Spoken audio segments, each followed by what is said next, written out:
What's going on, folks? Once again, I'm Nev from Nev's Tech Bits. This is an interesting piece of news that comes from Reuters. U.S. court says mass surveillance program exposed by Snowden was in fact illegal, as many of us already knew. Remember back in the day when conspiracy theory was just that? It was just conspiracy theory, and it was really fun. I remember one of the first conspiracy theories I heard was this giant underground data center. Now this one isn't underground, but it looks close enough to be relative to the conversation.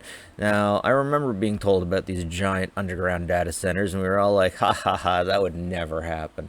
The government doesn't have enough money to put these things up, but here we have the Utah data center. Anyways, coming on back.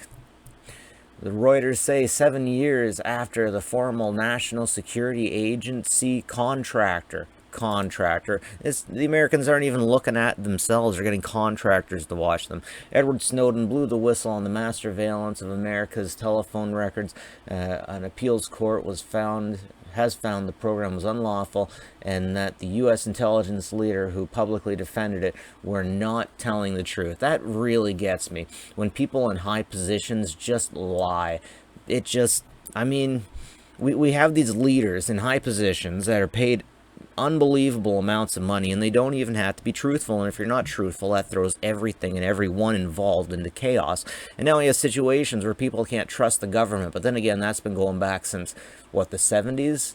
The 70s, when who was it? Which one? Nixon was doing some questionable things, and it turned out through, I believe it was the Watergate scandal, that he was doing really questionable things that shouldn't have been going on. But perhaps that kind of silliness goes back even further. In a ruling handed down on Wednesday, the U.S. Court of Appeals for the Ninth Circuit said that the warrantless telephone dragnet that secretly collected millions of America's telephone records violated the Foreign Intelligence Surveillance Act and may well have been unconstitutional. Of course, Snowden fled to Russia in the aftermath of the 2013.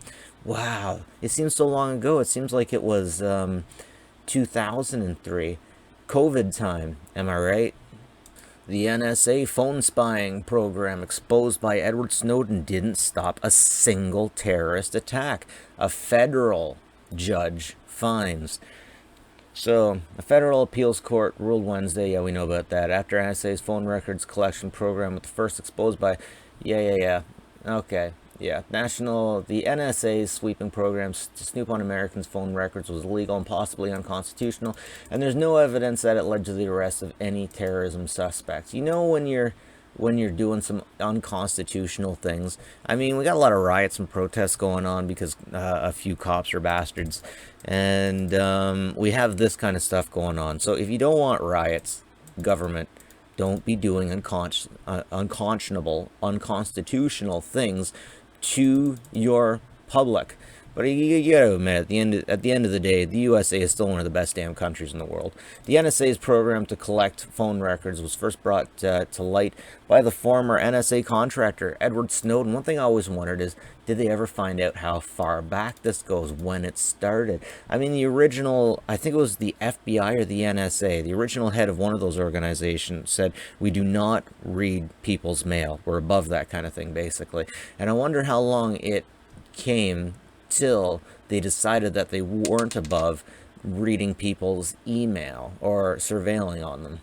It's been a long time since I've seen a Reddit post get this many awards, but the people are pleased with this. So what happens now? It fades off with no accountability, just like all the other corruption stories. Yeah. Why does that seem to really ring true? Full credit to the ACLU for this one. They keep fighting for this ruling, even when a lot of the country has forgotten about the issue. Let's face it, I think most of us have. Most of us have just frickin' moved on. The court also found that surveillance stopped precisely 0 terrorism cases. Yeah. Now I gotta say, maybe it's not directly related to this, but in Canada, we had a terrorist attempt that was stopped because the Americans warned us that something was about to happen. And I have a feeling that this kind of unreasonable wiretapping, or maybe it was the Five Eyes project that actually managed to catch this individual. Now, the Five Eyes project, correct me if I'm wrong, but it basically means that other countries can listen to your stuff and they can tell you what's going on, or other countries can listen to what's going on, but you can't. So by having another group there listening, it basically makes it relatively okay. I might have that wrong, but that's how it's been described to me in the past. Really hedging my bets on anything actually coming of it, though. They'll just get away with it again, like they always do. Yeah, so I think most of us are used to this. It's unfortunate. I keep bringing this to World War Z.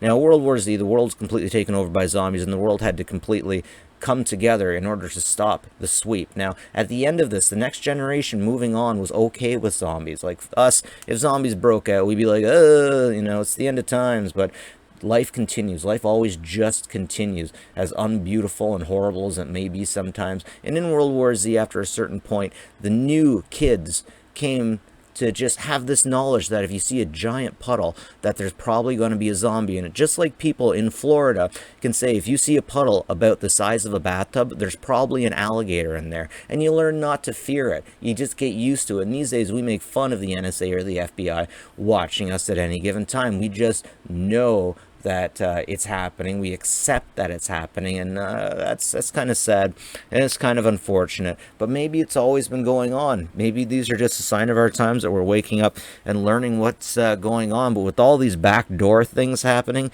it makes Alex Jones and conspiracy theorists seem to be a lot more reasonable, and that's one thing that we got to knock out of the park. We have to be clear enough with our people that we can't give someone like Alex Jones a shot. That's just the way it should be. We need to be honest, we need to be truthful, and that's just the way. Do you know the way? Anyways, ladies and gentlemen, that's it for me. Nev from Nev's Tech Bits. Have a good one. Like and subscribe if you like this stuff. Always appreciated. Once again, take care of each other, folks.